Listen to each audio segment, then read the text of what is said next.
Degree करें Belarus से तो आपको जो है यूरोप में भी जॉब मिलने के काफ़ी ज़्यादा चांसेस होते हैं। आप रशिया में जॉब कर सकते हैं, इंग्लैंड यूएस जा सकते हैं, और नहीं तो आप फिर पाकिस्तान आकर भी अपना कोई यहाँ पर प्रैक्टिस स्टार्ट कर सकते हैं।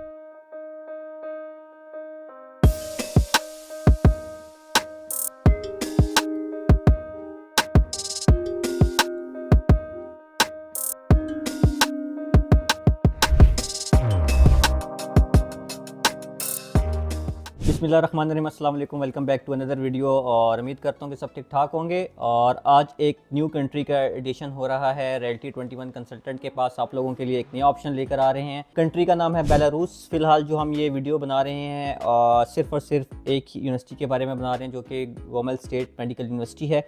और जो मेडिकल के स्टूडेंट्स MBBS के लिए जाना चाहते हैं वो ये वीडियो को देख सकते हैं। अदरवाइज़ अगर आपको जेनेरिक इन्फॉर्मेशन चाहिए बेलारूस के हवाले से तो आप इस वीडियो को देखें, अदरवाइज़ आप इसको स्किप कर सकते हैं। तो चल रहे हैं, स्टार्ट करते हैं आज की वीडियो को। सबसे पहले बात कर लेते हैं बेलारूस कहाँ पर वाक़िया है और उसकी करेंसी वगैरह कितनी है और लैंग्वेजेस की क्या पोजीशन है, क्लाइमेट कैसा है।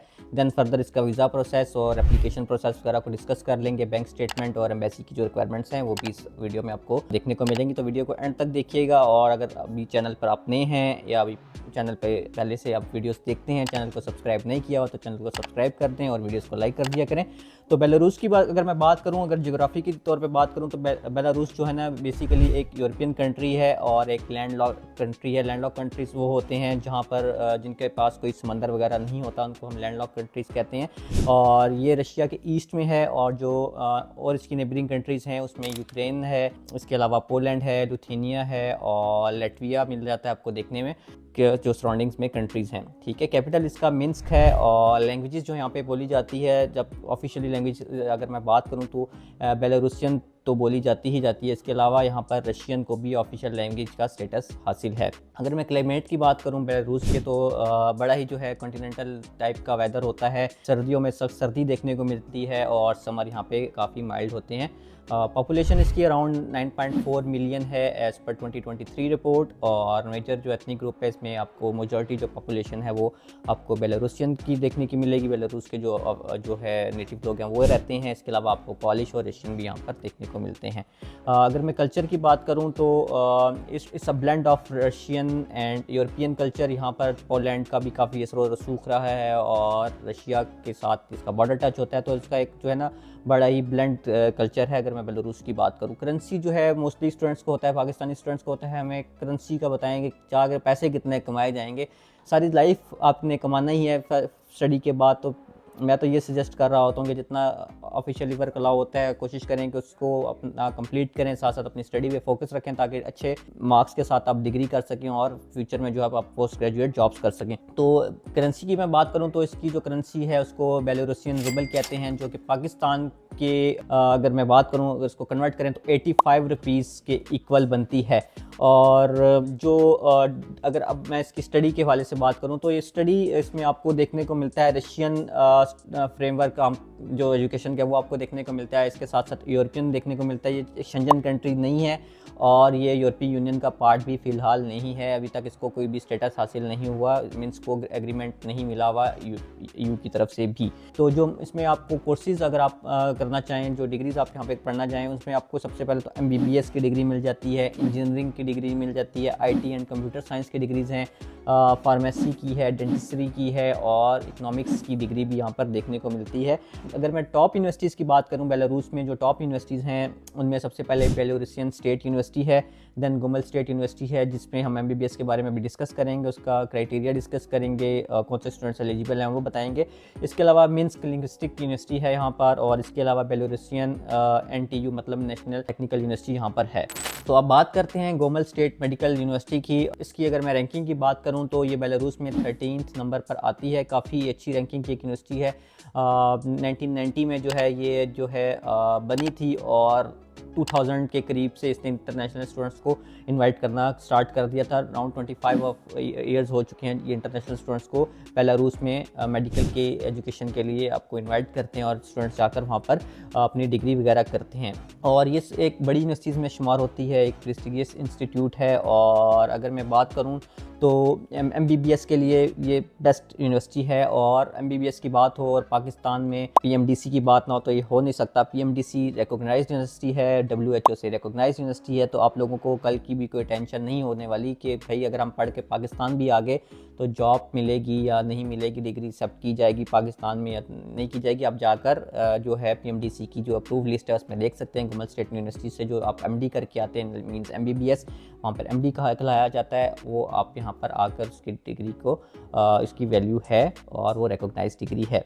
और इसके अलावा अगर मैं बात करूं ये कहाँ पर है, ये जो है गोमल जो है बेसिकली बेलारूस के साउथ ईस्टर्न में है, रशिया के साथ इसका बॉर्डर लगता है और सेकंड बड़ी कंट्री ये शुमार की जाती है बेलारूस की। तो काफ़ी एक अच्छा आपको इन्वायरमेंट देखने को मिल सकता है अगर आप इस यूनिवर्सिटी को टारगेट करते हैं फॉर योर MBBS। अगर मैं बात करूँ कि आप कौन कौन से स्टूडेंट्स यहाँ पर जा सकते हैं, तो सबसे पहले जो है इसमें अगर मैं बात करूं तो आपके जो चेक लिस्ट सबसे पहले आपको बता देता हूं कि क्या आपको डॉक्यूमेंट्स चाहिए और कितने % मार्क्स हों तो आप लोग जा सकते हैं। आपके जो है टेस्ट डॉक्यूमेंट्स रिक्वायर्ड होंगे तमाम जो है रेलिवेंट बोर्ड से, मोफा वगैरह से, और आप कोशिश करें कि इसको जितना जल्द से जल्द करवा सकें तो करवा लें, ठीक है। इसमें आपके पास सबसे पहले ऑफ कोर्स आपका ट्रैवल डॉक्यूमेंट जिसको पासपोर्ट कहते हैं, यूनिवर्सिटी में अप्लाई करने के लिए आपके पास पासपोर्ट होना चाहिए, अटेस्टेड एजुकेशनल डॉक्यूमेंट्स होने चाहिए, मींस आपकी जो 12th क्लास में मार्कशीट है और उसकी जो सनद है वो जो है अटेस्ट होनी चाहिए। केमिस्ट्री, बायोलॉजी और फिज़िक्स के साथ जिन्होंने डिग्री की होती है या ICS किया, सॉरी इंटरमीडिएट किया होता है,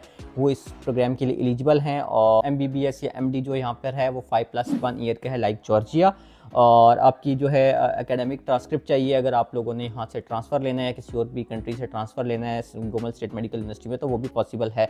इसके अलावा जो है आपकी जो है पिक्चर रिक्वायर्ड होती है, दैट्स इट। और आप लोग का मैट्रिक के साथ डॉक्यूमेंट्स लग जाते हैं और आपका एडमिशन प्रोसेस कर दिया जाता है फॉर दिस प्रोग्राम। और ये सबसे बड़ी बात है ये है कि आपको रशियन में नहीं पढ़ना पड़ेगा, नहीं बेलारूसियन लैंग्वेज में पढ़ना पड़ेगा, इंग्लिश में ये कोर्स है और इंग्लिश में आप लोग MBBS या MD यहाँ पर गोमल स्टेट यूनिवर्सिटी में जाकर कर सकते हैं। ऑन एवरेज जो फ़ीस है, अगर मैं पर सेमेस्टर फ़ी की बात करूँ तो इधर की जो फ़ी है वो अराउंड 2575 मीन्स 2575 $2575 US में मैं आपको बता रहा हूँ इसकी फ़ी है पर सेमेस्टर। और इसका ब्रेकडाउन ये है कि $300 आपका जो है हॉस्टल के हैं और बाकी 2275 आपकी जो है पर सेमेस्टर फ़ी होती है यहाँ पर। अब बात कर लेते हैं कि इसका वीज़ा कैसे अप्लाई करना है और वीज़ा कितने डेज़ में आ जाता है, वीज़ा की प्रोसेसिंग फ़ी कितनी है। तो सबसे पहले तो आपको ऑफ कोर्स आपका जो है फाइनल एक्सेप्टेंस लेटर चाहिए होगा आपके इंस्टीट्यूट से, means Gomal state medical university से। देन आपके पास आपका पासपोर्ट होना चाहिए, आपने वीज़ा एप्लीकेशन फॉर्म फिल करना है, आपके पास आपकी बैंक स्टेटमेंट होनी चाहिए, वो भी मैं बता देता हूँ कितनी होनी चाहिए। आपके पास मेडिकल सर्टिफिकेट होना चाहिए जिसमें HIV का वो टेस्ट मोस्टली रिक्वायर्ड कर रहे होते हैं। इसके अलावा जो है आपका पुलिस करेक्टर सर्टिफिकेट FRC, और सबसे इंपॉर्टेंट आपका बर्थ सर्टिफिकेट जो पाकिस्तान में यूनियन कौंसिल इशू करता है। बे फॉर्म की बात नहीं कर रहा मैं, बर्थ सर्टिफिकेट की बात कर रहा हूँ, जहाँ पर आप लोगों का इंदराज होता है आपकी पैदाइश के बाद, वो डॉक्यूमेंट रिक्वायर्ड होता है। जो इसकी एम्बेसी है वो पाकिस्तान में है, बेलारूस की एम्बेसी, और वीज़ा रेशो बहुत अच्छा है। और वीज़ा की जो प्रोसेसिंग फ़ी है वो 60 USD है, $60 है। और जो अगर अर्जेंट इसको प्रोसेस करवाना चाहें तो वो 120 USD आपसे चार्ज करते हैं। और वीज़ा रेशो उसका काफ़ी ज़्यादा अच्छा है। बैंक स्टेटमेंट की अगर मैं बात करूँ, स्टूडेंट्स को होता है बैंक स्टेटमेंट रिक्वायर्ड है या नहीं है, बैंक स्टेटमेंट बिल्कुल रिक्वायर्ड है। और जो रिकमेंडेड अमाउंट है वो 7000 यूरोज़ के करीब आपके पास आपके बैंक अकाउंट में होने चाहिए। 3 to 6 मंथ्स की आपके पास बैंक स्टेटमेंट होनी चाहिए। कोई IELTS PT या TOEFL वगैरह की ज़रूरत नहीं होती, कोई MD CAT की ज़रूरत नहीं है, और आप लोग इन चीज़ों से एग्जाम्प्ट होते हैं और जाकर एक अच्छे स्टेट में एक अच्छी यूनिवर्सिटी में MBBS MD कर सकते हैं। वहाँ से आपको करने के बाद ना सिर्फ आपके पास यूरोप के गेटवे ओपन हो जाते हैं, अगर आप डिग्री करें बेलारूस से तो आपको जो है यूरोप में भी जॉब मिलने के काफ़ी ज़्यादा चांसेस होते हैं। आप रशिया में जॉब कर सकते हैं, इंग्लैंड US जा सकते हैं, और नहीं तो आप फिर पाकिस्तान आकर भी अपना कोई यहाँ पर प्रैक्टिस स्टार्ट कर सकते हैं, क्योंकि आप लोगों की degree in that recognise by PMDC है और WHO से भी रिकॉग्नाइज है। अगर आप लोगों ने अपना केस बेलारूस में गोमल स्टेट मेडिकल यूनिवर्सिटी के हवाले से करवाना हो और आपको ट्रांसपेरेंट प्रोसेस देखना चाहते हो आप लोग, तो आप Realty 21 कंसल्टेंट के पास आ सकते हैं। मैं आपको ये सजेस्ट करूंगा कि आपके शहर में, आपके एरिया में जो भी कंसल्टेंट्स हैं आप उनको पहले विज़िट कर लें, और अगर आप पर आपको सेटिस्फेक्शन लेवल ना अचीव हो तो आप लोग हमें मिल सकते हैं, हमारे साथ एक मीटिंग कर सकते हैं। और मैं आपको ये गारंटी देता हूँ कि आप लोग जो है, आप लोग की जो क्वीरीज़ हैं ना सिर्फ आपके प्रोसेस से रिलेटेड, बल्कि आफ्टर द पोस्ट ट्रैवल भी जो आपकी क्वीरीज़ होती हैं till your PR in any country, जिस कंट्री में आप जो लोग जाते हैं, जो आप जो चूज़ करते हैं, Realty 21 कंसल्टेंट्स आपको इसमें हेल्प आउट कर सकता है। तो मस्ट विजिट अस, और मिलते हैं किसी नेक्स्ट वीडियो में। तब तक के लिए अपना ख्याल रखें। अल्लाह हाफिज़।